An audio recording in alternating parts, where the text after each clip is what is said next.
মরণ পাখি যে দিন এসে, মরণ পাখি যে দিন এসে করবে ডাকা ডাকি, থেমে যাবে জীবন তোমার, বন্ধ হবে আখি। মরণ পাখি যেদিন সে করবে ডাকা ডাকি, থেমে যাবে জীবন তোমার, বন্ধ হবে আখি। থেমে যাবে জীবন তোমার, বন্ধ হবে আখি। দুনিয়াতে আছো তুমি টাকা পয়সা নিয়ে, দুনিয়াতে আছো তুমি টাকা পয়সা নিয়ে, মরার পরে করবে দাফন সাদা কাফন দিয়ে। ওরে মন থেমে যাবে জীবন তোমার, বন্ধ হবে আখি। খালি হাতে যাবে তুমি, পড়ে রবে সবে, থেমে যাবে জীবন তোমার, বন্ধ হবে আখি। মরণ পাখি যেদিন এসে করবে ডাকা ডাকি, মরণ পাখি যেদিন এসে করবে ডাকা ডাকি, থেমে যাবে জীবন তোমার, বন্ধ হবে আখি। থেমে যাবে জীবন তোমার, বন্ধ হবে আখি। নারে তাকবীর! ভাই একবার জোর করে বলে নারে তাকবীর! আর যারা সাইডে দাঁড়িয়ে আছেন আল্লাহর ওয়াস্তে সামনে এসে বসুন। যারা সাইডে দাঁড়িয়ে আছেন আপনারা সামনে এসে বসুন। সমস্ত প্রশংসা সেই মহান আল্লাহ রাব্বুল আলামিনের জন্য, যিনি আমাদেরকে অতি উত্তম করে সৃষ্টি করেছেন। আজকে এত সুন্দর মজলিসে আজকে আল্লাহ তাআলা সুযোগ করে দিয়েছেন যে আমরা এই পবিত্র মজলিসে বসতে পেরেছি। সেই মহান রাব্বুল আলামিনের তারিফ করে শেষ করা যাবে না। সংক্ষিপ্ত একটা বাক্য দিয়ে আপনারা আমি শুকরিয়া আদায় করব। বলেন আলহামদুলিল্লাহ। একবার জোর করে বলেন আলহামদুলিল্লাহ। ওগো ইউসুফ পাঠানের ছাক্কা লাগলে বলা যেত, বলতে হতো নাকি? পয়সা লাগছে, বলুন আলহামদুলিল্লাহ। পয়সা লাগছে মানে। তারপরে আমাদের শেষ নবী জনাবে মুহাম্মদুর রাসূলুল্লাহ সাল্লাল্লাহু আলাইহি সাল্লামের উপরে অগণন দরুদ শরীফ বর্ষিত হোক। আল্লাহুম্মা সাল্লি আলাইহি আল্লাহুম্মা বারিক আলাইহি। আজকের জালসার সুযোগ্য সভাপতি মহাশয়, স্টেজে উপস্থিত ওলামায়ে কেরাম, সামনে বসে থাকা দিনদার ইমানদার ভাই সকল, আরো এক সাইডে আমার পর্দার আড়ালের মা ও খালারা, আপনারা আমার চেয়ে বেশি বুঝেন, বেশি জানেন। আজকার সভাটা কি, জালসাটা কি কারণে, একটা উদ্দেশ্য হবে তো? আপনাদের কিছু উদ্দেশ্য আছে কি না? কয়েকটা উদ্দেশ্য আছে। বার থেকে আলিম ওলামাকে ডাকবো, ওনাদের মুখ থেকে কিছু হাদিস কোরআন শুনবো, তাই তো? শোনার পরে আর কি আছে বলেন মনে আপনাদের? শোনার পরে এখানেই লুঙ্গিটা ঝেড়ে দেব, চলে যাব নাকি? এটা নিয়ত আছে? একটা মুসলমান তার নিয়ত হবে শুনবো, শোনার পরে আল্লাহ আমি আমল করব, বলেন ইনশাআল্লাহ। আজকে মুসলিম সমাজ ইসলামিক সভাতেও যদি মেলা না লাগে তো বলছে যে ভাই মানান খাই না, জালসা মানাই না, যার জন্য অর্ধেক অংশ কোথায় আছে? মেলাতে। আপনারা ফিল্ম দেখেছেন কখনো? একটু জিজ্ঞেস করি, আল্লাহর ওয়াস্তে বলবেন, ফিল্ম দেখেছেন? কোনোদিন দেখেননি? দেখেন যে হাতটা উঠিয়ে দেখান তো। কোনোদিন না? যারা ফিল্ম তৈরি করে, একটু মন দিয়ে শুনবেন, কাজের কথা বলছি গো। ফিল্মের আমরা যদি আজকে তো মোবাইলের যুগ, আঙুল দিলেই হলো, আর একবারে মুখে বললেই চলে আসবে, যা চাবেন তাই চলে আসবে, তাই না? তো আমরা ফিল্মটা যে দেখি, অর্থটা বোঝার চেষ্টা করেছি? বুঝি না। একটা ডাইরেক্টর ফিল্মটা যে তৈরি করে, একটা ফিল্ম শুটিং করতে 1 বছর, এখনকার যুগে 1 মাস 1.5 মাস লেগে যায়। তো ফিল্ম যে তৈরি করেছে, তো ওর মধ্যে কোনো রকম কিছু উদ্দেশ্য আছে, কোনো বিষয় নিয়ে একটা ফিল্ম তৈরি করেছে, বুঝতে পারলাম? একটা ফিল্মের নাম রেখেছে কভি খুশি কভি গম। এর মানে কি? কখনো খুশি কখনো গম, মানেটা বুঝেন না? তাই ওই ফিল্মে একটা কবি বলেছিল, মুঝে আপনों ने लूटा गैरों में कहाँ दम था। দাদু ভাইরা বুঝতে পারছেন? मुझे अपनों ने लूटा गैरों में कहाँ दम था। আমরা নিজেই শেষ হয়ে গেলাম। আমরা যদি ঠিক থাকতাম তো আজকে মুসলমানের এরকম দুর্গতি হতো? বেশি খুলে বলবো না, এমনও জায়গা রয়েছে মুসলমানের নামাজ পড়া কঠিন হয়ে গেছে, সোশ্যাল মিডিয়ার মাধ্যমে শুনতে পান। যাই হোক, আজকে আমি আল্লাহর পবিত্র কালাম পাক হতে একটা ছোট্ট মতো আয়াতে কারিমা আপনাদের সামনে তুলে ধরেছি। তার সাথে আল্লাহর রসুল সাল্লাল্লাহু আলাইহি সাল্লামের হাদিস, ওই আয়াত আর হাদিসটাকে কেন্দ্র করে আমার আলোচনাটা আমি করব। আল্লাহর কাছে দোয়া করব, আল্লাহ গো, যতটুকু আমি পারবো, শ্রোতা ভাইরা, মা আমার বোনেরা শুনবেন, আল্লাহ তুমি শোনার সাথে সাথে আমাদেরকে আমল করার তৌফিক দান করো, আমিন। আজকের প্রোগ্রামটা হলো দ্বিতীয় নাইট।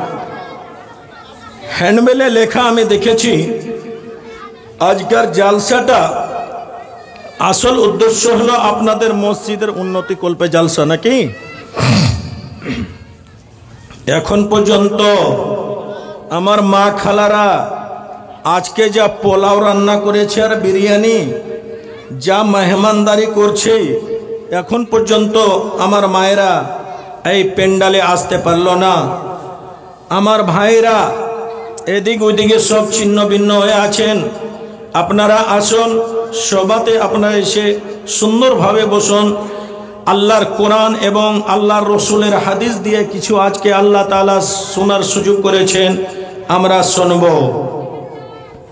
আজকে আর সভাতে আমার বিষয়টা হলো, কোন নারী, মা আমার বোনেরা চটচট করে আপনারা চলে আসুন, বিষয়টা আপনাদের উপরেই। এই পৃথিবীতে কোন এমন মহিলা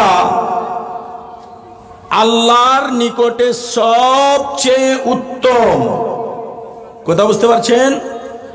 কোন মহিলাটা আল্লাহর কাছে সবচেয়ে প্রিয়?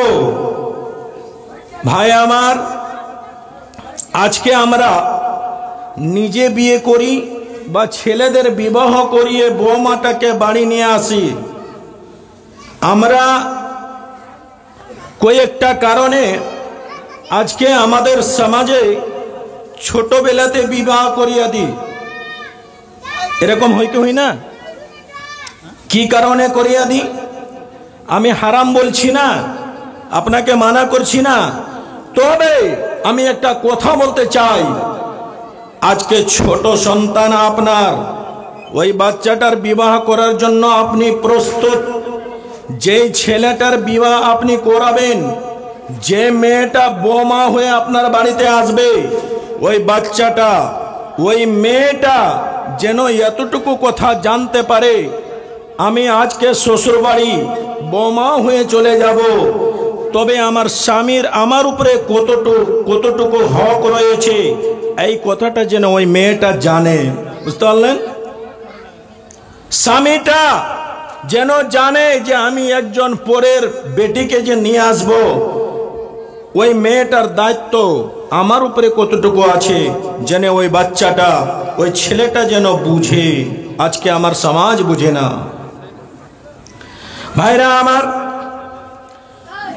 আল্লাহর রাসূল সাল্লাল্লাহু আলাইহি সাল্লামের যুগে, একবারে সহিহ হাদিস বলছি, আপনারা মন দিয়ে শুনুন। আল্লাহর রাসূল সাল্লাল্লাহু আলাইহি সাল্লামের যুগে একজন সাহাবা যেন নিজের মেয়ের জন্য একটা সুন্দর পাত্র খোঁজ করেছে। মেয়েটা সাবালিকা হয়ে গেছে, বিবাহ করাবে বলবে, একটা সুন্দর মতো ছেলে, মনের মতো ছেলে খোঁজ করেছে। নিজের বেটিকে বাবা হয়ে প্রস্তাব জানান, বেটিরে, ওরে আমার কলিজার টুকরো, তুমি এখন সাবালিকা হয়ে গেছো রে মা, তোমার জন্য আমি একটা সুন্দর মতো ছেলে খোঁজ করেছি। বেটি, তুমি অনুমতি দাও, তুমি কি বিবাহতে রাজি আছো কি না? ও আমার মায়েরা, ওই বেটিটা যেন অস্বীকার করে দিল, ইনকার করে দিল, আব্বা গো, আমি বিবাহ করব না। ওই সাহাবাটা আল্লাহর রাসূল সাল্লাল্লাহু আলাইহি সাল্লামের কাছে গিয়ে অভিযোগ জানালেন। আল্লাহর রাসূলকে বলছেন, ও আমার বাপজানেরা, আমার মায়েরা, শুনো। ওই আল্লাহর রাসূলকে বলছেন, ওগো আল্লাহর রাসূল, আমার একটি বেটি আছে, আমি তার জন্য মনের মতো একটা ছেলে আমি খোঁজ করেছি, কিন্তু আল্লাহর নবী গো, আমার বেটি যেন বিবাহতে অনুমতি দেয় না, ইনকার করে দিচ্ছে। নবী গো, যদি পারেন আমার বেটিটাকে একটু পরামর্শ দিন, আপনি একটু বুঝিয়ে দিন। আল্লাহর নবী বলছেন, তুমি কি তোমার বেটিকে সাথে করে নিয়ে এসেছো? সেই লোকটা বলে না। নবী বললেন, যাও তোমার বেটিটাকে আমার কাছে নিয়ে এসো। ওই লোকটা, ওই সাহাবাটা যেন ওই বেটিকে নিয়ে আল্লাহ রসুলের দরবারে হাজির হলেন। নবী যুক্তি দিচ্ছেন, ও আমার মায়েরা, আমার বাপজানেরা, আমাদের বাড়িতে মেয়ে রয়েছে, বিবাহের আগে ওই হকটা যেন তাদেরকে শিক্ষা দিতে হবে, শিখিয়ে দিতে হবে। ওই বেটিটাকে আল্লাহর নবী বলছেন, বলছেন মারে তোমার আব্বা হয়ে তুমি সাবালিগা হয়ে গেছো, বেটি রে তোমার জন্য এত সুন্দর পত্র খোঁজ করেছো, বেটি তুমি বিবাহতে অনুমতি কেন দাও না?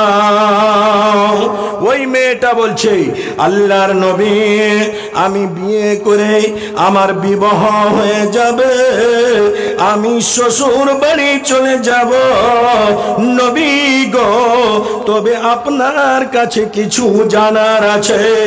হ্যাঁ আল্লাহর নবী, যেই ছেলেটা আজকে আমার স্বামী হবে নবী গো, আমি এই কথাটা জানি না একজন স্বামীর হক স্ত্রীর উপরে কতটুকু আছে, নবী আমি জানি না, আপনি শিখিয়ে দিন। নারে তাকবীর।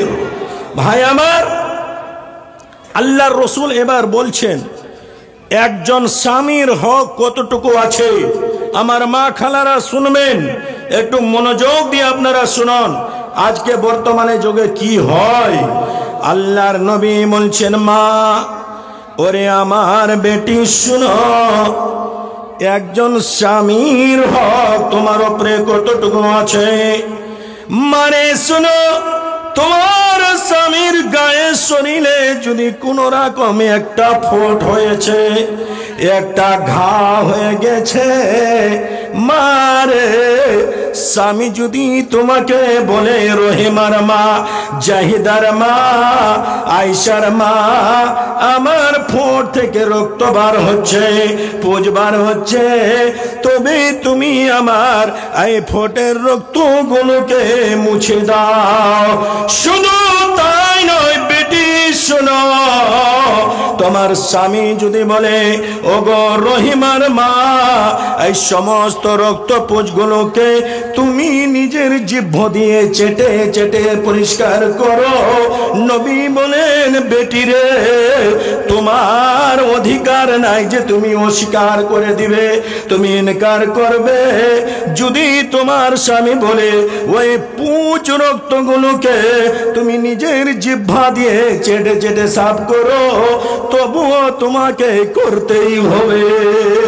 তুমি বলতে পারবে না রহিমার মা, রহিমার আব্বা এত নম্র জিনিস আমি জিহ্বা দিয়ে চেটে পরিষ্কার করব, তবে আমি রুমাল দিয়ে কাপড় দিয়ে করে দিচ্ছি। আল্লাহর নবী বলছেন না, তোমার অধিকার নাই, তুমি বলতে পারবে না। স্বামীর হক কিছু বুঝতে পারলেন? ভাই আমার, আজকে আমার আম্মু জানেরা স্বামীর কথা, স্বামীর অধিকার কিছুই বুঝে না। মা আমার, আজকে আপনার বিষয়টা আমি ধরেছি। আল্লাহর নবীর সাহাবিয়া, আল্লাহর নবীর বেটিদেরকে একটু দেখতে হবে। বোন আমার, আজকার যুগে একজন মহিলা যেন স্বামীর মনে কষ্টই দিয়ে দেয়, কোনো কথা যেন মানে না। তবে মা আর একটা কথা আপনাকে বলে দেই, স্বামী যদি আপনাকে জায়েজ কথা বলে রে মা, আপনাকে কোনো মতো স্বীকার করতে আপনি পারবেন না। কিন্তু যদি স্বামী আপনার শরীয়তের বিরুদ্ধ কথা বলে, ইসলামের খেলাফ কথা বলবে, সেই জায়গাতে স্বামীর কথা আর মানা যাবে না, যাবে না, কোনো মতোই মানা যাবে না। একজন স্বামী যদি বলে স্ত্রীকে এখন তোকে নামাজ পড়তে হবে না, এখন তুমি আমার কাছে বসো, ও রহিমার মা নামাজ আজকে তোমাকে পড়তে হবে না, না না ও আমার বুবরা, এই জায়গাতে স্বামীর কথা মানা যাবে না।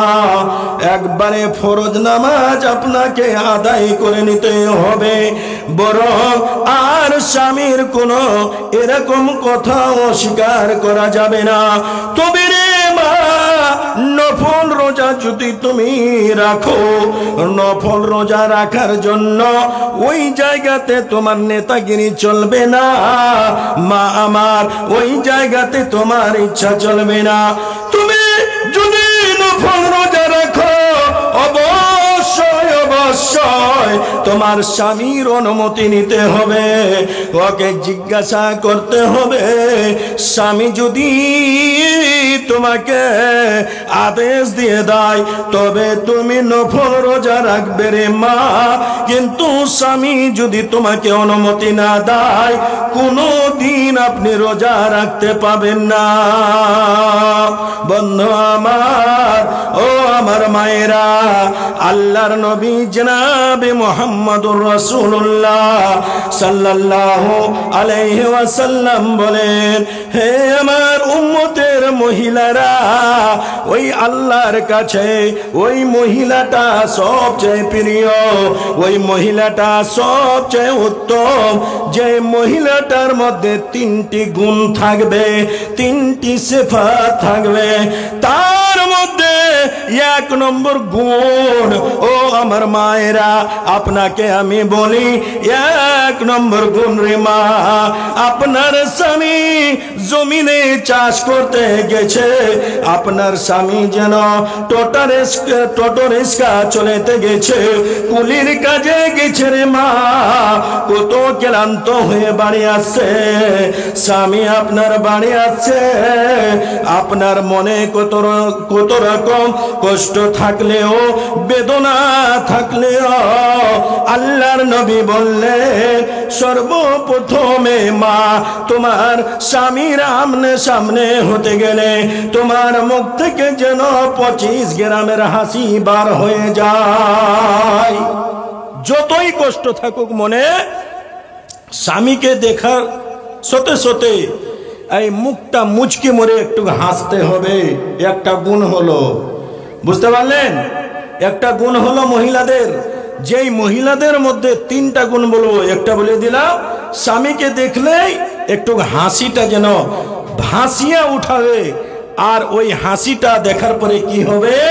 আল্লাহর রাসূল বলেন, ও আমার উম্মতের মায়েরা, যত বেলা 8টা থেকে নিয়ে 12টা পর্যন্ত তোমার স্বামী এত ক্লান্ত হয়ে গেছে, পাসিনা বইয়ে বইয়ে যেন শরীরটা ভাঙাচোরা হয়ে গেছে, ওরে মা যখন তুমি 25 গ্রামের একদম মুচকি মেরে হেসে দিবে, তোমার হাসি দেখার পরে তোমার স্বামীর সারা দিনের খাস্তানা, সারা দিনের ব্যথাটা যেন ভুলে যাবে, সারা দিনের ক্লান্ত ভুলে যাবে।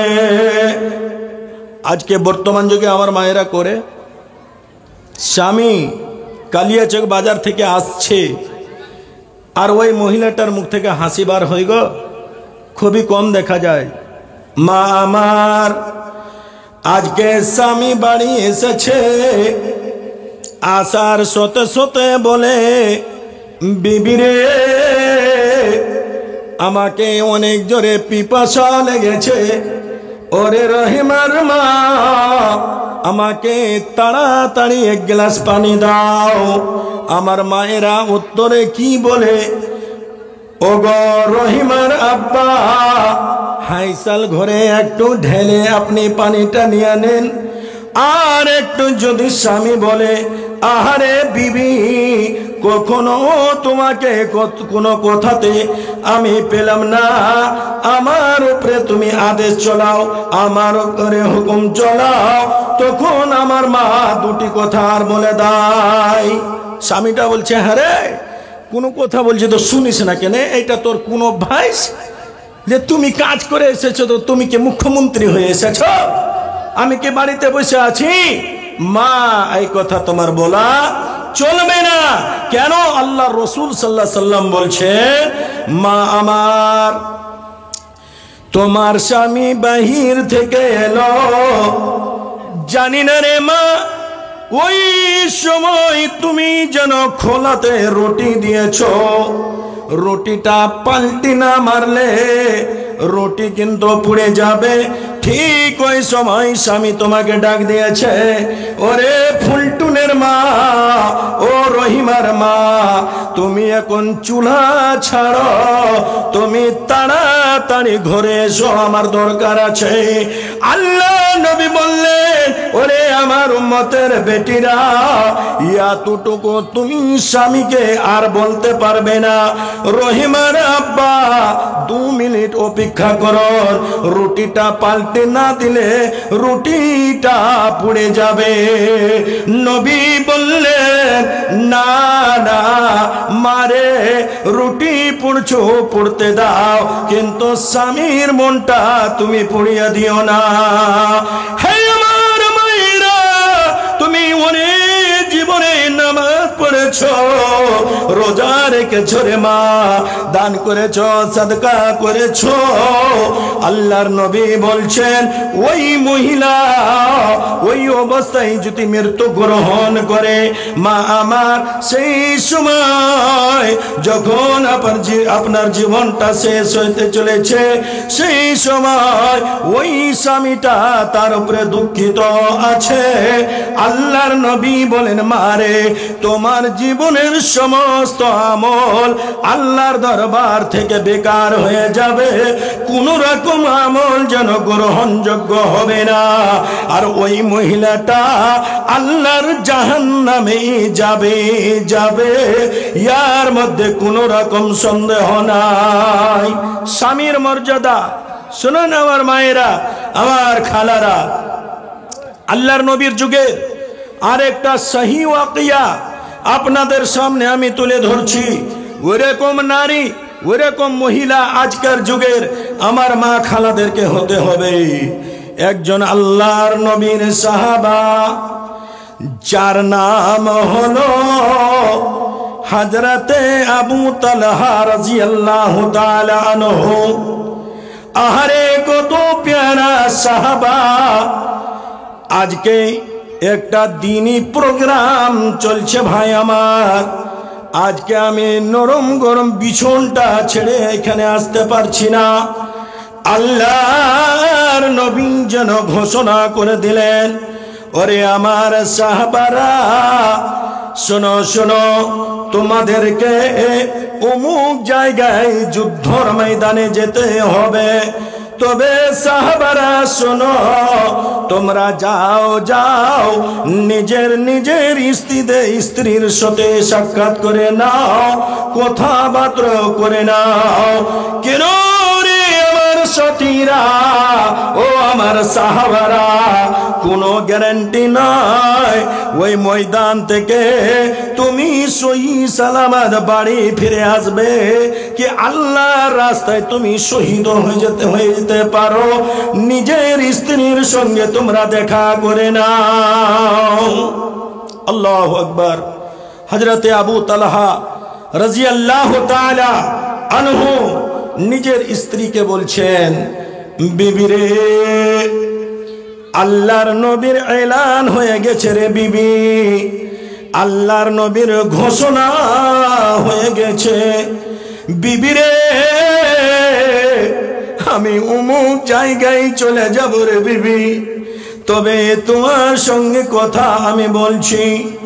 বিবি রে, এতদিন ধরে তোমার সাথে আমি জীবন কাটিয়েছি, জীবন যাপন করেছি।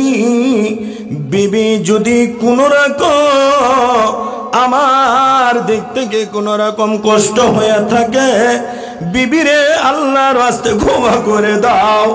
জানি না বিবি আবার তোমার সাথে আমার দেখা হবে কি হবে না, তুমি আমাকে ক্ষমা করে দাও। আরো আবু তালহা বলে, ওরে আমার বিবি, আমাদের কলিজার টুকরো হযরতে উমাইর, আমার সন্তান, আমার বেটাটা কোথায় কোথায় আছে? আহারে বাচ্চা, উমাইরকে নিয়ে আসা হলো। আল্লাহু আকবার। যখন যে সময় আবু তালহা যেন বাড়ি ছাড়বে রে ভাই। ওমায়ের শরীর কিন্তু খুবই খারাপ, এত জ্বর আছে, ওমরের শরীরটা এত গরম হয়ে আছে। কিন্তু আবু তালহা বলছেন, বিবি রে, আমি আল্লাহর রসুলের এলান কাটতে পারবো না, আমাকে এখনই চলে যেতে হবে। ভাই আমার, আজকে আপনাদের পাড়া থেকেই যারা বাইরে যায় ইনকাম করতে, দিল্লি, বোম্বাই, চেন্নাই যায় কি যায় না? যাওয়ার সময় স্ত্রীর সঙ্গে দেখা করে আর ওর ছোট্ট যেটা ছেলে বা মেয়ে থাকে, কত আদরের ছেলে গো, কোলে করে নিয়ে কিছু দূর পর্যন্ত চলে যায়, যায় না? বাবাকে আগেতে যায় কি যায় না? আবু তালহা চলে যাচ্ছেন। ওমায়ের শরীরটা যেন খুবই খারাপ। কয়েকদিন পরে কোন রকম বিষয়টা পাওয়া যায় না। সেই জায়গাতে সাহাবারা কতদিন ছিল? 5 দিন ছিল, 8 দিন ছিল। বন্ধু আমার, ওই যুগটা যেন অ্যান্ড্রয়েডের যুগ ছিল না, ফোনের যুগ ছিল না। আল্লাহর নবী বললেন, ওগো সাহাবারা, এবার তোমরা বাড়ি ফিরে যাবে, তবে তোমরা নিজের বাড়িতে চিঠি করে দাও, চিঠি লিখে দাও, নিজের বিবিদেরকে চিঠি লিখে দাও, বিবিরে অমুক দিন আমি আবার বাড়ি আসছি। চিঠি দিতে আল্লাহর রসুল কেন বলেছিলেন ভাই? ও আমার মায়েরা, এই জন্য বলেছিলেন। 2 নম্বর গুণ আপনাদের সামনে তুলে ধরছি, আমার মা খালাদের সামনে। আল্লাহর রসুল চিঠিটা লিখতে কেন বলেছিলেন? ওলামা এখানে আছেন, ইনাদেরকেও জিজ্ঞাসা করবেন। আমার মা, স্বামী আজকে আপনাকে যেন ভিডিও কলে ফোন করে দিলেন, বিবিরে আমি বেলা 4টার দিকে ফারাক্কাতে নেমে যাব রে হেমার মা। আল্লাহর নবী বলছেন, তুমি বাড়ি ঢুকার আগে আগে তোমার বিবিকে যেন মেসেজটা করে দাও, এই জন্য করে দাও যেন তোমার জন্য সুন্দর করে সাজন গুজন করতে পারে, মাথার চুলগুলো সাফ সুতরা করতে পারে, প্রাইভেট যতগুলো আরো সাফ করা আছে যেন সাফ করে নাই, তোমার জন্য যেন সুন্দর করে একটা বউয়ের মতো বউ তৈরি হয়ে থাকে, তোমার জন্য যেন সুটকেস থেকে ভালো শাড়িটা বার করতে পারে, তোমার জন্য একটা নয়, 2টি নয়, 3টা ফ্রেম লাভলি যেন লাগাইতে পারে, 1 কেজি 1.5 কেজি যেন ঠোঁট পালিশটা লাগাইতে পারে। মা, আল্লাহর নবী বললেন, সাহাবারা তবে তোমরা বাড়িতে চিঠি দিয়ে দাও যেন তোমাদের বিবিরা তোমাদের জন্য সাজন গুজন করতে পারে। এই জন্য পুরুষ জাতিকে আগেই জানকারি দিতে হবে। হরে রহিমার মা, কালকে আসছি, এর মানে কি? একটু সুন্দর হয়ে থাকবি। আমার মায়েরা কি করে জানে, জানার পরেও স্বামী যেন 4 মাসের পরে আসছে, আমার মায়ের মাথার চুলগুলো যেন ইলোমিলো হয়ে আছে, যেন কবজিটাতে মল ভরা আছে রে মা, কাপড়টা এত ময়লা কাপড় পড়েছে যেন বকরির মতো দুর্গন্ধ আসছে। মা আমার, আপনি যদি ওই স্বামীটার কাছে ওই রকম অবস্থায় যাবেন, বলুন তো মা আমার, ওই স্বামীটা নিজের কাছে আপনাকে জায়গা দিবে নাকি দিবে না? দিবে না। হাসালা হুতমি কুণ্ঠেকার পালা, এটা কি পড়েছিস তুই? যেরকম পাটের যেটা মানে গুচ্ছটা হয়, কিরকম গন্ধ আসে, এরকম গন্ধ আসবে। যার জন্য মা আপনার সাজাগুজা স্বামীর জন্য কোনো রকম হারাম নাই। যত হিরোইনের মতো পারেন আপনি সাজবেন সুন্দর করে, 2-3টা লিপস্টিক একবারে শেষ করে দেন না, কোনো ব্যাপার নাই, ভালো করে ক্রিম লাগান। কিন্তু আমার মায়েরা, যে স্বামী দেখার মতো একটা লোক, তার সামনে কিন্তু সাজন গোজন করবে না গো, তার সামনে একেবারে খেপি পাগলির মতো হয়ে থাকবে। সাজবে কখন জানেন? আপনাদের পাড়া থেকে একটা ছেলের যেন বরযাত্রী যাবে, যায় কিনা? এবার বলেছে, ভাবি রে, তোমার একটা ছোট দেওয়ারের বিয়ে আছে, তবে বরযাত্রী তোমাকে যেতে হবে। আল্লাহ রে আল্লাহ, আমার মা একবারে খুব সুন্দর দামি কাপড়টা পরেছে, সুন্দর করে সাজন গুজন করেছে। ওই মেয়ের বাড়ি গিয়ে যাওয়ার পরে যেই মেয়েটার সাথে বিবাহ পড়াবে মাওলানা সাহেব, একবারে আমার পাশে সাজন গুজন করে বসে আছে মাওলানা। এবার বাবার আত্মীয় স্বজন ওই মেয়েটার কাছে যে কবুলনামা করাবে, স্বামী বলে, কবুল করলা কি করলা না?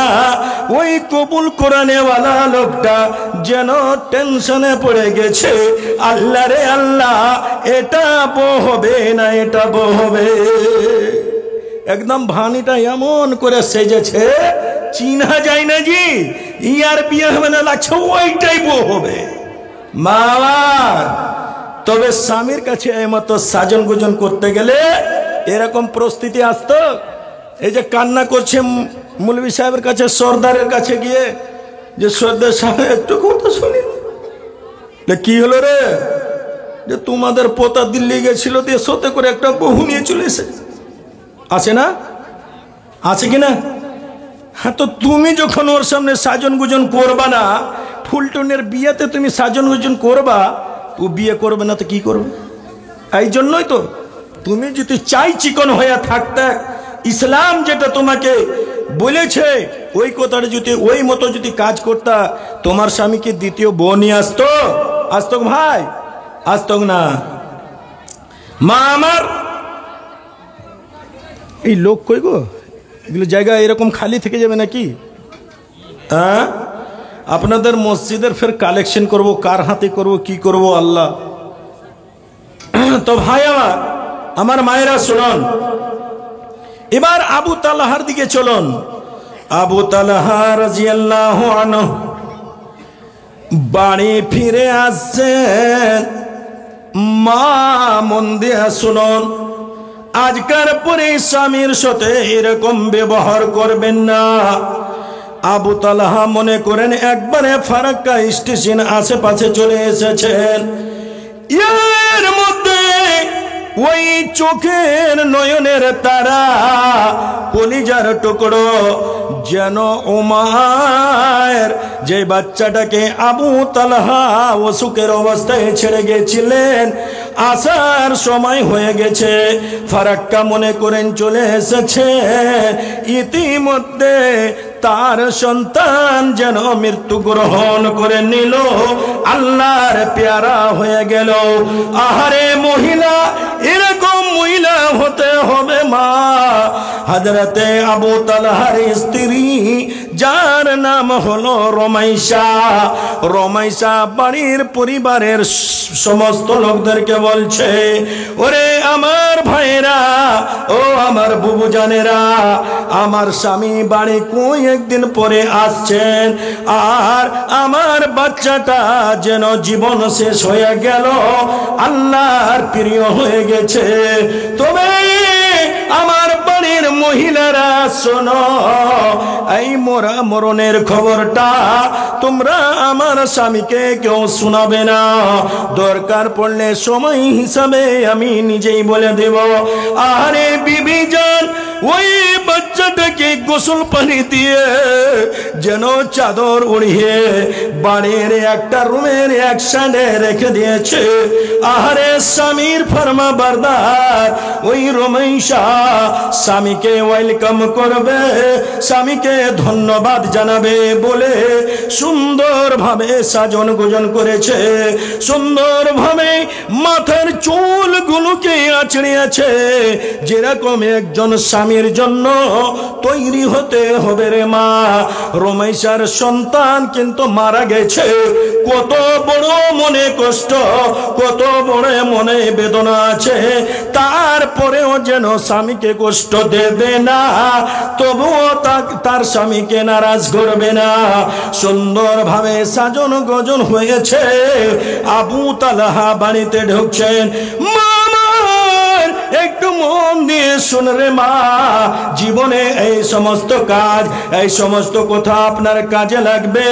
যেন চট করে দরজাটা খুলে দিল, আর আবু তালহার সামনে বিবি রমেশা একটু মুচকি মেরে হাসি দিয়ে দিল। বাড়ি ঢুকে গেছে, ঢুকা মাত্র আল্লাহ আবু তালহা জিজ্ঞাসা করেন, বিবি রে আমার ও মায়ের কোথায়, আমার ছেলেটা কই? ও মা, আজকার যুগে যদি আমার বাচ্চা এরকম মৃত্যু গ্রহণ করত, ওই মুহূর্তে স্বামীটা যদি বলতো, বিবি রে আমার বাচ্চাটা কই, তবে আমার মায়েরা যেন পশু যন্ত্র মতো কান্নাকাটি করতে লাগতো। কিন্তু না রে মা, রমেশার মতো আজকে দুনিয়াতে আমার মা কেন হবে না, আমার বোন কেন হবে না? রমেশাকে আবু তালহা জিজ্ঞাসা করেন, বিবি রে আমার কলিজার টুকরোটা কই? তখন ওই রমেশা বলছেন, স্বামী গো, আপনার সন্তান এখন এই মতো ঘুমিয়েছে, এরকম ঘুমিয়েছে স্বামী গো, আর কখনো জীবনে আর চেতন হবে না, হবে না, হবে না। আবু তালহার স্ত্রী বলছেন, স্বামী গো, আপনার ছেলে এইভাবে ঘুমিয়ে পড়েছে, এখন ঘুম থেকে উঠবে না। আবু তালহা উল্টো দিকে ভেবেছেন, মনে হয় একটু আরাম পেয়েছে, বাচ্চাটা আমার ঘুমিয়েছে, সকালে কথাবার্তা করব। আল্লাহু আকবার। মা আমার আবু তালহাকে খাওয়া দাওয়া করাইলো।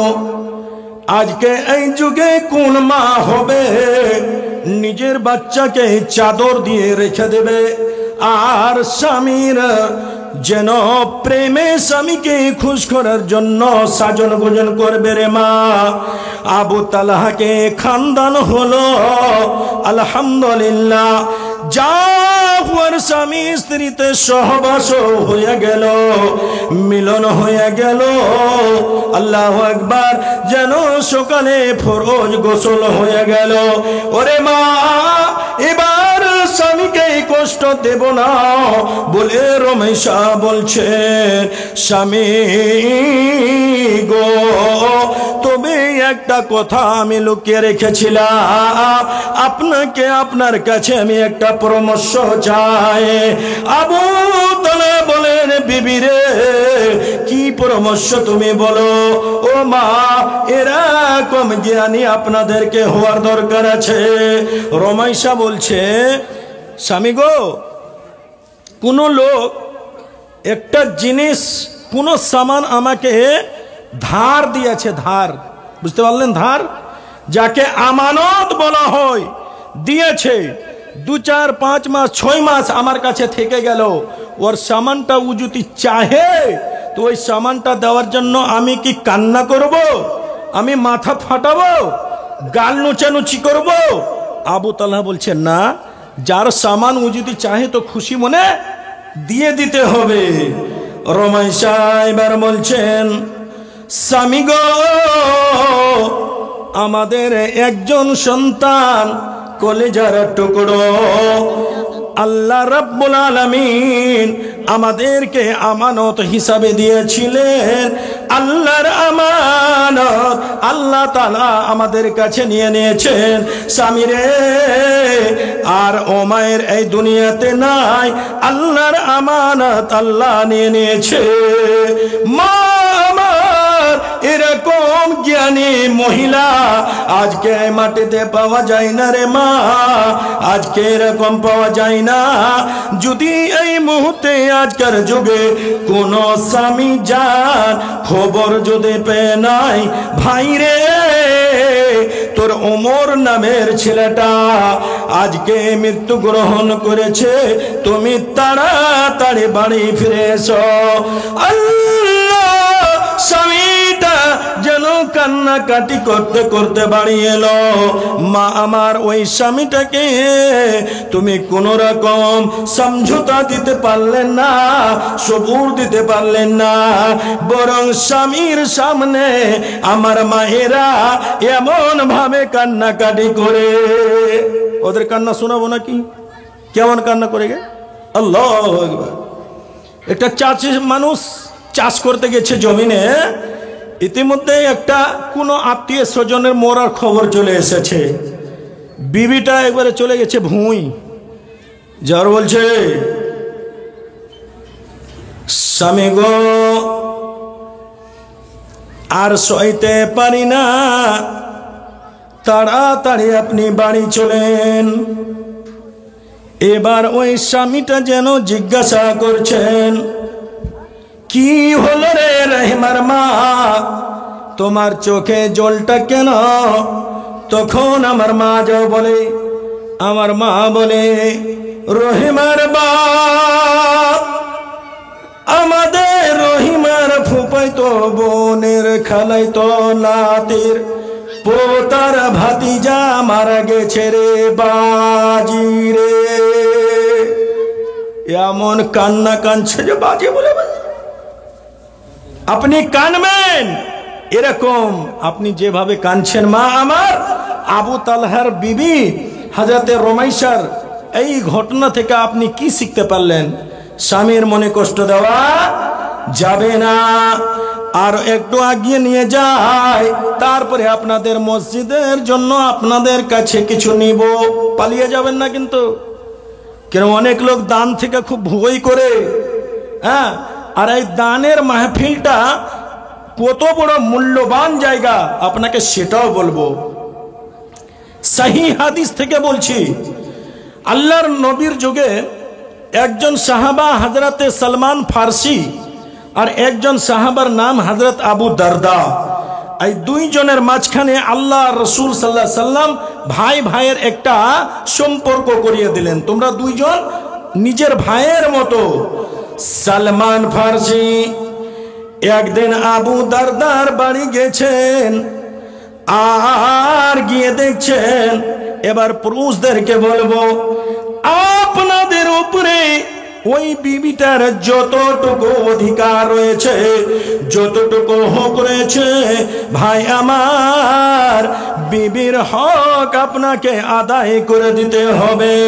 সালমান বাড়ি গেলেন, ওই আবু দারদার বাড়িতে গিয়ে যে দেখছেন আবু দারদার স্ত্রী যেন ইলোমিলো হয়ে বসে আছে, মাথার চুল যেন এইদিকে ওইদিকে, কাপড় যেন ময়লা কুচলা। তখন সালমান জিজ্ঞাসা করছে, বুবুরে, তোমার এরকম কেন হালটা? তুমি কেন সাজন গুজন করো না? ওরে বুবুরে, তোমার মাথার চুলে তেল নাই রে বুবু। মা আমার, ভাইরা শোনো, খুব দুঃখর সাথে আবু দারদার স্ত্রী বলছেন, ভাই রে, আমি সাজন গুজন করব, আমার সাজনটা কে দেখবে? কেন তোমার স্বামী নাই? বলছে ওই স্ত্রীটা তোমার ভাই দিনের বেলায় সব দিন রোজা রাখে, তবে রোজাদার মানুষ আর কি করে স্ত্রীকে দেখবে? সালমান সালমান পরামর্শ দিচ্ছেন বুবুরে, তবে রাত্রে আমার ভাই তোমাকে দেখবে, রাত্রে বেলার জন্য তুমি একটু সুন্দর ভাবে সাজো না কেন? তখন আবু দারদার স্ত্রী বলে, ভাইজান তোমার ভাই রাত্রে তাহাজ্জুদে লিপ্ত হয়ে যায়, তবে তুমি নাস্তা পানি করো। স্ত্রীটা বলছেন, আবু দারদার স্ত্রী, সালমান ফার্সিকে মেহমান আছেন আপনি, আমি মেজবান, তবে আপনি কিছু নাস্তা পানি করেন। সালমান বলছেন, আমি নাস্তা করব না, আবু দারদাকে আসতে দাও। আবু দারদা চলে এলো। ভাই আমার এরকম সমাজে যুক্তি দিবেন, আর বিবির হক যেন পুরুষের দিক থেকে আদায় হয়ে যায়। সালমান বাড়িতে বসে আছেন, আবু দারদা চলে এলেন, আর যেন আবু দারদা নিজের স্ত্রীকে বলছেন, বিবিরে আমার ভাইয়ের মতো ভাই এসেছে, তুমি কি তাকে নাস্তা পানি দিয়েছো? তুমি কি চা পানি দিয়েছো? স্ত্রী বলে, স্বামী গো, আপনার ভাই যেন নাস্তা করার জন্য তৈরি নয়, আপনার অপেক্ষায় আছে। তবে আবু দারদাকে বলছে, সালমান, আবু দারদা এসো, আজকে আমি তোমার বাড়ির মেহমান, তুমি হইলা মেজবান, আমার সাথে দুইজন বসে একসাথে নাস্তা করবো। নারে তাকবীর। আবু দারদা বলছে, ভাই আমি খাবো না, কেন কি আমি রোজাতে আছি। কিসের রোজা? হে বলে, নফল রোজা। ধরবো কাকুন্ডে গড়াই, নফল রোজা এগুলো করছো চলবে না, চল মেহমানের সাথে খেতে হবে। খাওয়িয়ে দিল। এবার রাত্রে এশারের পরে এবার আবু দারদা বলছেন সালমানকে, তুমি এই রুমে, পার্শ্বের রুমে তুমি ঘুমাও, বিশ্রাম করো। এবার সালমান জিজ্ঞাসা করেন, আবু দারদা ভাই তুমি কোথায় যাবা? বলে, আমি চললাম মসজিদে, এখন তাহাজ্জুদের নামাজ পড়তে হবে। তাহাজ্জুদের টাইম তো হয়নি রে ভাই, মানে এখন আগাম যে আল্লাহ বিল্লাহ করবো, সুবহানাল্লাহ আলহামদুলিল্লাহ করবো। ইতিমধ্যে সালমান কি করলেন, আবু দারদাকে এরকম ধরে, যেটা রুমে আবু দারদার স্ত্রী ছিল, একটু ছোট্ট করে ধাক্কা মেরে দিল, স্বামী স্ত্রীকে ঘরে ঢুকে দিল। ভাই আমার, এবার সকালে রাত 2টার সময় যেন সালমান ডাক দিচ্ছেন, ওরে আবু দারদা, চলো চলো, ফরজ গোসল করে নাও। ফরজ গোসল হয়ে গেল।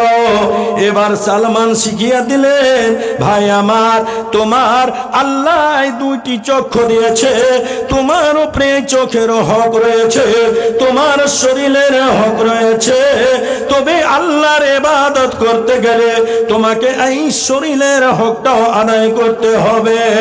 ভাই আমার, ও আমার মায়েরা, কি বুঝতে পারলেন? এরকম মহিলার মধ্যে যদি গুণ থাকে, ওই মহিলাটা আল্লাহর দরবারে সবচেয়ে প্রিয়। ভাই আমার, ও আমার আম্মু জানেরা, আজকে আপনার পাড়ার মসজিদের জন্য জালসা নাকি? বলেন, একটু কথা বলেন। আপনার মসজিদের জন্য আজকে মুসলমান আমরা দান কি জিনিস বুঝি না, আমরা খায়রাত কি জিনিস বুঝি না। তবে আল্লাহ কোরআনে বললেন, কারা মসজিদ তৈরি করবে, কারা আল্লাহর ঘরকে নির্মাণ করবে। আল্লাহ কোরআনে বলছেন, আল্লাহ কোরআনে কারীমের মধ্যে ঘোষণা করে দিলেন, ইন্নামা ইয়ামুরু মাসাজিদাল্লাহ মান আমানা বিল্লাহি ওয়াল ইয়াউমিল আখির। বান্দারে, ওই বান্দাটা মসজিদ বানাবে, ওই বান্দাটা আমার ঘরে নির্মাণ করবে, যে এক আল্লাহকে আল্লাহ বলে বিশ্বাস করেছে, আখিরাতের দিনকে বিশ্বাস করেছে, কবরের আযাব সওয়াবকে বিশ্বাস করেছে। ভাই আমার, তবে আল্লাহর ঘরের জন্য আজকে কোন আমার ভাই, কোন আমার বাপ জান আছেন, আমার হাতে 10,000 করে 10 জন আসবেন, চট চট করে আসবেন, যেন আমি বুঝতে পারি আজকে আপনাদের আল্লাহর ঘরের সাথে কতটুকু ভালোবাসা আছে। সবাই নামাজি আছেন তো? এখানে যারা যারা আছেন সবাই নামাজি? সত্য কথা বলিয়েন তো। আজকে বর্তমান সমাজ নামাজি কই রকম মনে কষ্ট পাবেন, ক্ষমা করে দিয়েন। নামাজি কই রকম, 8 কি খাট কি 360 কি, বুঝিয়ে দিব নাকি? আমার সমাজে এরকম ভাই রয়েছে, 8 কি মানে সপ্তাহে 8 দিনের একদিন জুমার নামাজ পড়বে। দাদু আমার সেই বলা গেল 8 কি, তারপরে বলা গেল খাট কি। এমন মুসলমান আছে ওই মসজিদে কোনোদিন যাবে না। আর কোন লোক যখন আপনার পাড়াতে মৃত্যু গ্রহণ করেছে, তবে খাটের সাথে গিয়ে জানাজার নামাজ পড়ে, ওই হলো খাট কি। আর একটা হলো 360 কি, কোনদিন নামাজ পড়বে না। 360 দিনের পরে রোজার মাসে যেন মসজিদে আর জায়গা দেওয়া যায় না, এরকম নামাজি ভাই আমার। আপনারা একটু দেখান না, এক একটা ভাই আমার আছেন 10,000 করে। আরো আপনাদেরকে শোনাবো ইনশাআল্লাহ, একবারে শুনাইতেই থাকবো। আর আমার পিছনে তো আরো বক্তা আছেন। আপনারা আমার মা বোনদেরকে বলবো, আপনাদের উপর একটা হাদিস আমি বলবো, দানগুলো পাঠান তো। এখন পর্যন্ত আমার হাতে একটা কলম আসলো না। কোন ভাই কোন বাপ আমার আছেন? আজকে আরেকটা কথা বলি ভাই, আজকের দিনে যদি আপনার পাড়াতে সমস্ত ঘর বাড়িকে যদি চেক করা হয়, সার্ভে করা হয়, জিজ্ঞাসা করা হয়, ওরে অমুক লোক তুমি বলো 2023 সালে তোমাদের পরিবারে কয়জন লোক ছিল? ভাই আমার আজকে কোন ভাই বলবে মাওলানা 2023 সালে আমাদের পরিবারে 9 জন লোক ছিল, কিন্তু আজকে জালসার দিন আমাদের পরিবার থেকে 1 জন লোক মাইনাস হয়ে গেছে। মাওলানা আমার আব্বা হুজুর দুনিয়ার মাটিতে নাই, আমার আব্বা কবরবাসী হয়ে গেছে। ওরে ভাই বলবে মাওলানা আজকে আমার আম্মা জান কবরে চলে গেছে, তবে বন্ধুরে কোন এমন সত্য বেটা আছেন আপনার মৃত্যু বাবার জন্য 10,000 টাকা, মৃত্যু মায়ের জন্য 10,000 টাকা। মা আমার আজকে আপনার শিশু সন্তান রে মা আজকে কবরে ঘুমিয়ে রয়েছে। আহারে এমন স্ট্যান্ডার্ড আপনি ঘুরে আছেন, 1 মিনিটের জন্য রে মা যদি লাইট পালিয়ে যায়, লাইন যদি না থাকে, আমরা যেন একবারে প্রেশান হয়ে যাই। আমাদের কাছে এত সুন্দর সুন্দর বালিশ, এত সুন্দর সুন্দর লেপরে মা আপনার শিশু সন্তান এমন জায়গায় স্থান নিয়েছে, যেই জায়গায় কোন রকম লাইট, কোন রকম আলো নাই রে মা, কোন বিছানা নাই।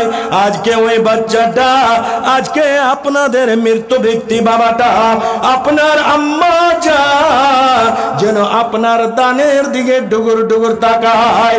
ওগো দয়াময়, ওগো আল্লাহ, আজকে আমি কবরে গোপন হয়ে গেছি, আজকে দুনিয়া থেকে আমি কবরে চলে এসেছি।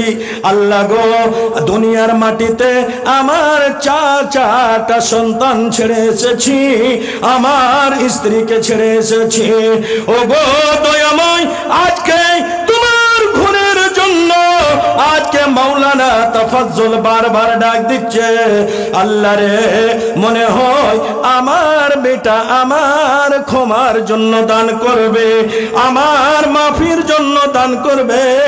আসুন আমার ভাইরা, কোন এমন মা আছেন একবার আসুন, আর 10 না পারলে 5,000 আমার হাতে অবশ্যই দিয়ে যান। আরেকটা সহি হাদিস শোনাই, আল্লাহর নবীর যুগে ওই মহিলারা কিভাবে দান করেছিল শুনুন মা।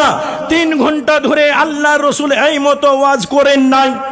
হামিদুর 5,000 টাকা আর লিয়াকত দো ভাই 5,000 करके 10,000। মাশাআল্লাহ, নারে তাকবীর। আরে ভাই আপনাদের ব্যাটারি চার্জ আছে কিনা বলেন তো? আল্লাহর নামে নারা বলতে পারেন না? নারে তাকবীর। अल्लाहु अकबर, जज़ाकल्लाहु, हयाकल्लाह, बारकल्लाह। देखिए हमको बुलाए हैं और मेरी बातों पर अमल किए। हमारे हामिदुर भाई यार लियाकत दादू আমার দু ভাইয়ে 10,000 টাকা। আল্লাহ গো এই মতো আপনারা তাড়াতাড়ি আসুন। আমার মা খালাদেরকে বলবো আর বিলম্ব করবেন না রে মা। তাই পাড়াতে খালি হামিদুর আর লিয়াকত আছে, আর দেওয়ার মতো কেউ নাই। সব মুরগি কুরছি নাকি? হ্যাঁ यासीन भाई यासीन कहाँ? यासीन भाई हैं यहाँ? कहाँ है? थोड़ा सा यासीन दादा আপনি আমার সঙ্গে একটু দেখা করুন। যা তো আপনারা বলেছেন যে আপনাকে কালেকশন করতে হবে। ইয়াসিন দাদা আল্লাহর ওয়াস্তে আসুন, একটু আসুন দাদা। আমার আপনার উপরে ফের একটা কাহিনী জুড়ে দিব। আপনি আসেন, চট করে আসেন। আমি দোয়া করি রব্বানা 2000 কম হচ্ছে দাদা, এত দূর থেকে ডেকেছেন গো। শুনেন আছে পরে, আমরা তো প্রত্যেকদিন আসবো না তো। শোনেন এই হামিদুর ভাইয়ের সমান 5,000 করেন, আল্লাহর রাস্তে করেন। আমার বাপ বলি, খালু বলি, মামু বলি, সবই করে দেন। এই যে ইয়াসিন ভাই 5,000। আর কোন ভাই আমার বাবাজি একটু চট করে আসেন, আমি দোয়াটা করি। রব্বানা আতিনা ফিদ দুনিয়া হাসানাতাও ওয়া ফিল আখিরাতি হাসানাতাও ওয়া কিনা আযাবান নার। রব্বানা যালামনা আনফুসানা ওয়া ইল্লাম তাগফির লানা ওয়া তারহামনা লানাকুনান্না মিনাল খাসিরিন। ওগো আল্লাহ, আজকে এই পাড়া থেকে 3 জন তোমার যোগ্য বান্দা 5,000 করে 15,000 টাকা দিয়ে দিয়েছে। আল্লাহ অবশ্যই তোমার ঘরকে ভালোবাসে রে আল্লাহ। জানি না কি আশা উদ্দেশ্য নিয়ে দান করেছে। আল্লাহ দাদুদের মনের সমস্ত আশা উদ্দেশ্যকে পূর্ণ করে দাও।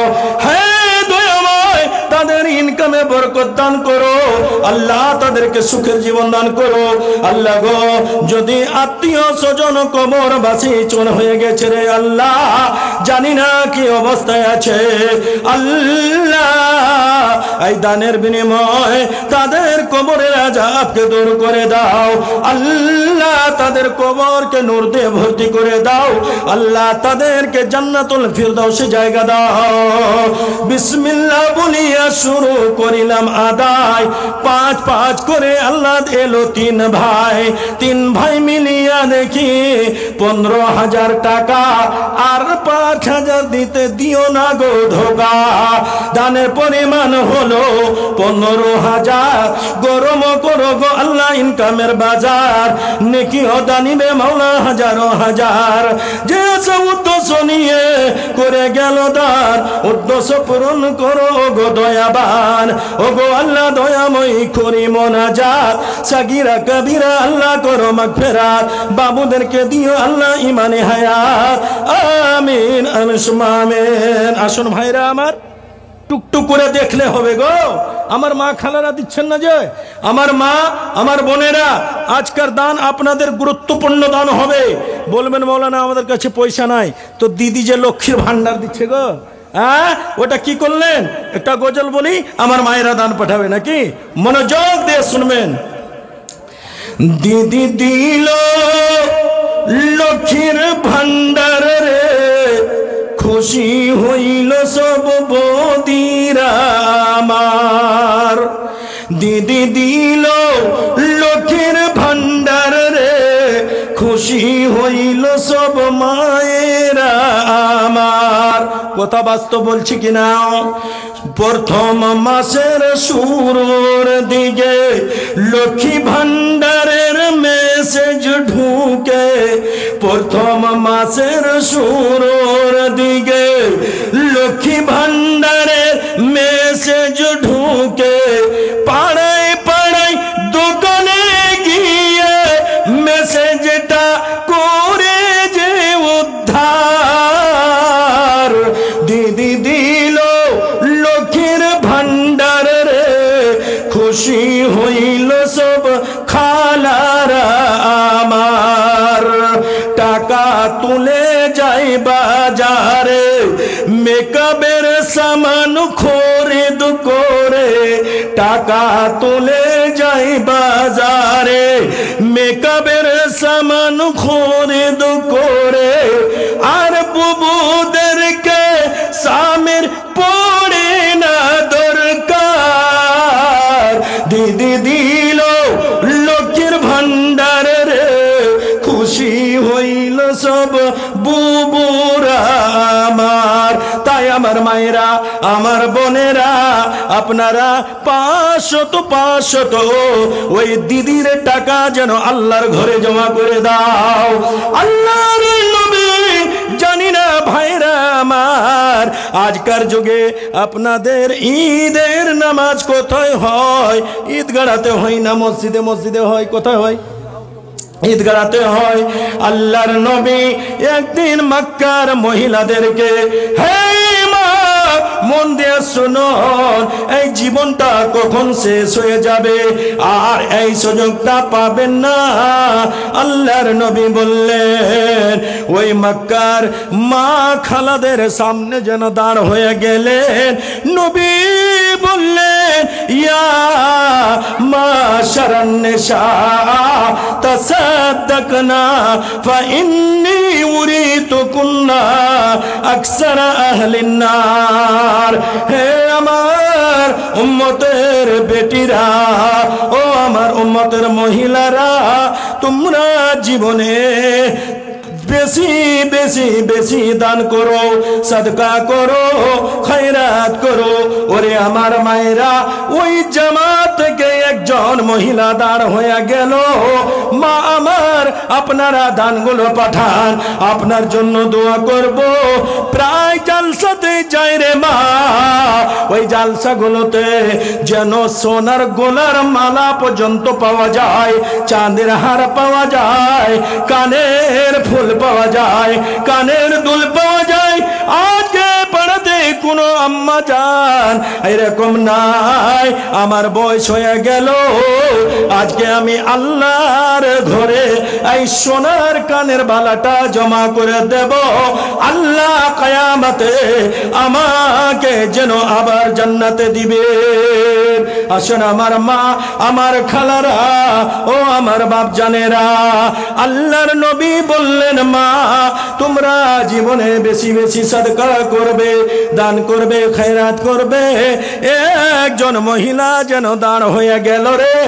আল্লাহর নবী পুরুষ নামাজ পড়ে, আমরাও নামাজ পড়ি, পুরুষেরা রোজা রাখে, আমরাও রোজা রাখি, তবে নবী গো শুধু মহিলাদেরকে কি কারণে দানের কথা বললেন? ওরে মা, আল্লাহর নবী বলেছিলেন, মা, যেদিন আল্লাহ তাআলা আমার উম্মতের বেটা বেটিদের উপরে দিনে 5 টাইমের নামাজ ফরজ করার সিদ্ধান্ত নিয়েছিল, মারে, আমি সেই দিন দুনিয়ার মাটি থেকে নিয়ে 7 আকাশ পর্যন্ত আল্লাহ তাআলা আমাকে সফর করিয়েছিলেন। মারে, কোন দিয়া? কোন? এই বাচ্চাটা দিল তো। বাচ্চাটা কি ইনকাম করতে জানে যায়? একটা কুড়কুড়া মোটু পাতলু খেলে আম্মা দিবে, নালে আব্বু দিবে। তো ওনার আম্মা দিয়েছেন, কে দিল ভাই? ইয়া তো বড় ধোকাবাজি কেন করছেন গো?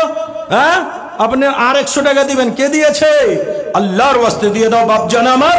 as-sadaqatu taraddul bala না কে শেখ? হ্যাঁ, আল্লাহর নবী জনাবে মুহাম্মদুর রাসূলুল্লাহ সাল্লাল্লাহু আলাইহি ওয়াসাল্লাম কি বলেছেন? as-sadaqatu burhan।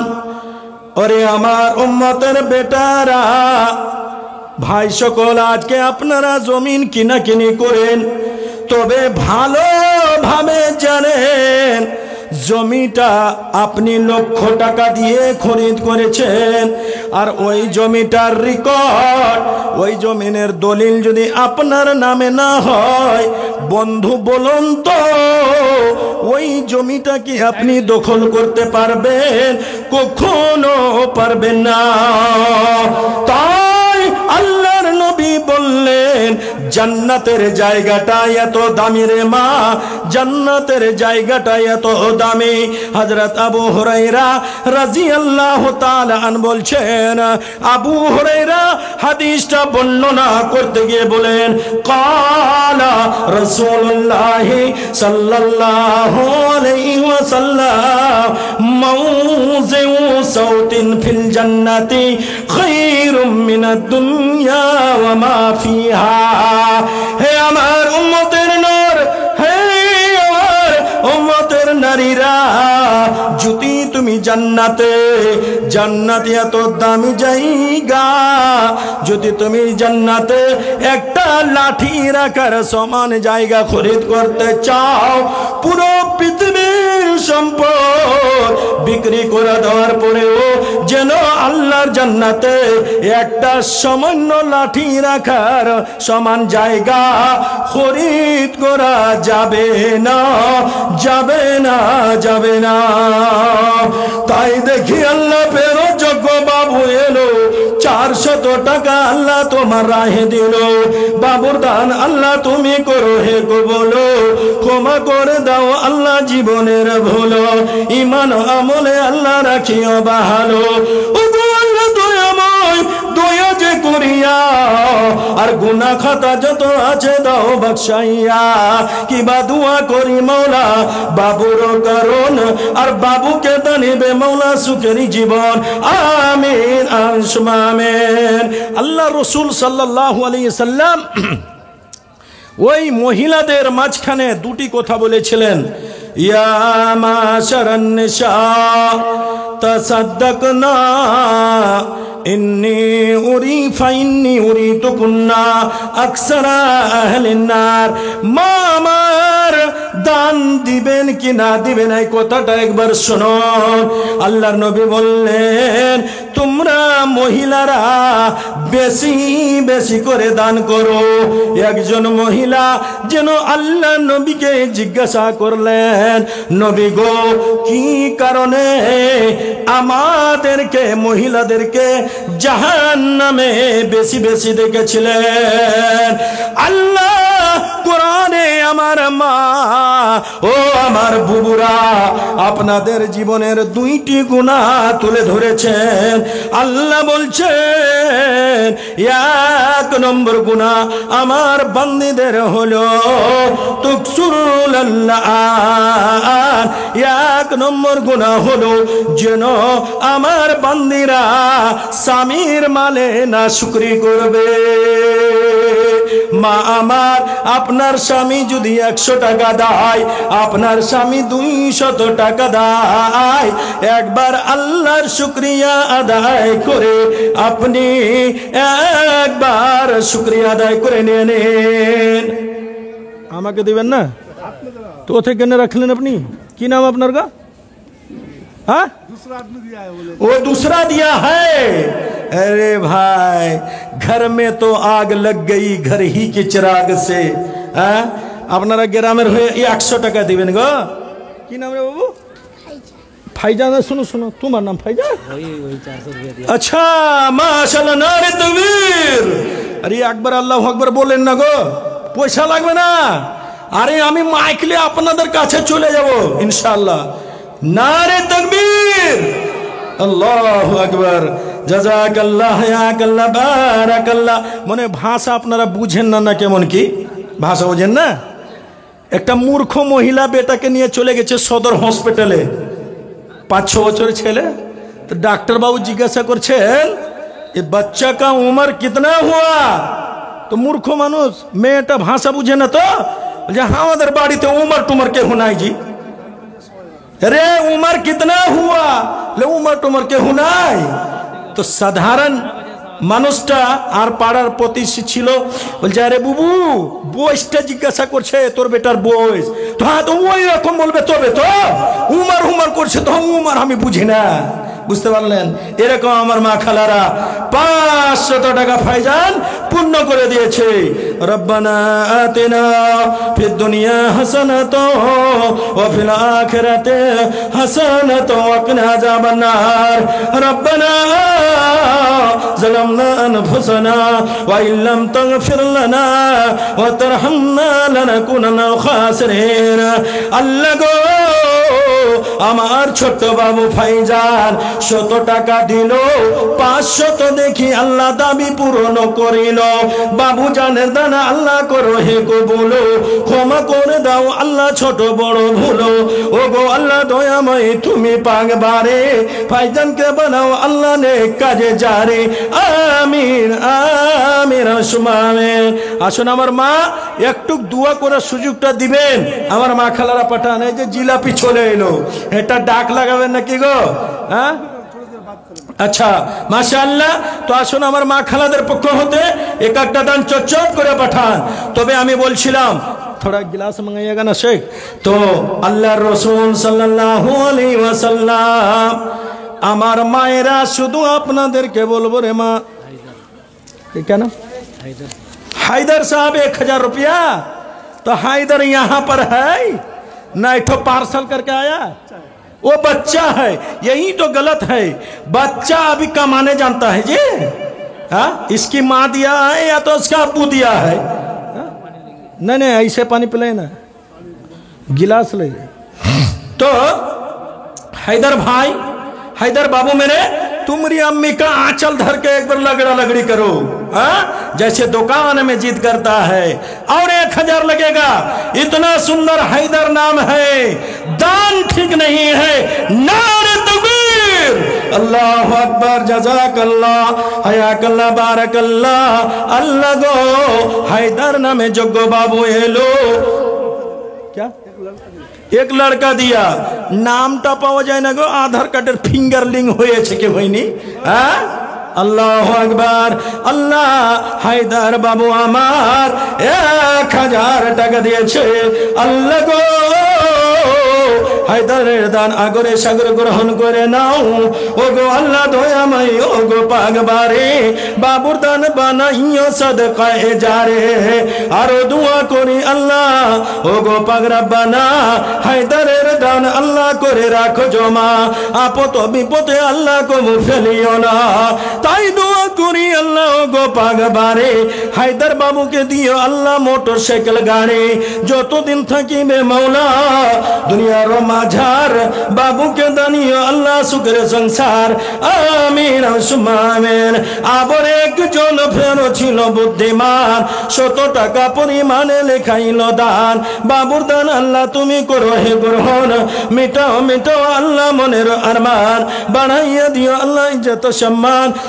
আমিন আমিন আমিন তাই আমার বুবুরা শুনুন ওই যুগের মহিলারা কিভাবে দান করেছিল আজকার পাড়ার আমার মা খালারা কি মতো দান আপনারা করবেন আল্লাহর নবী বললেন মা আমার আপনাদের জীবনের একবারে ছোট্ট মতো গুনারে মা ওই গুনাহকে গুনাহ আমার মায়েরা মনে করেন না আল্লাহ বলেন তুকসুরুল্লাহ 1 নম্বর গুনাহ হলো নিজের স্বামীদের মালের উপরে ইয়ারা যেন খুশি হবে না হবে না হবে না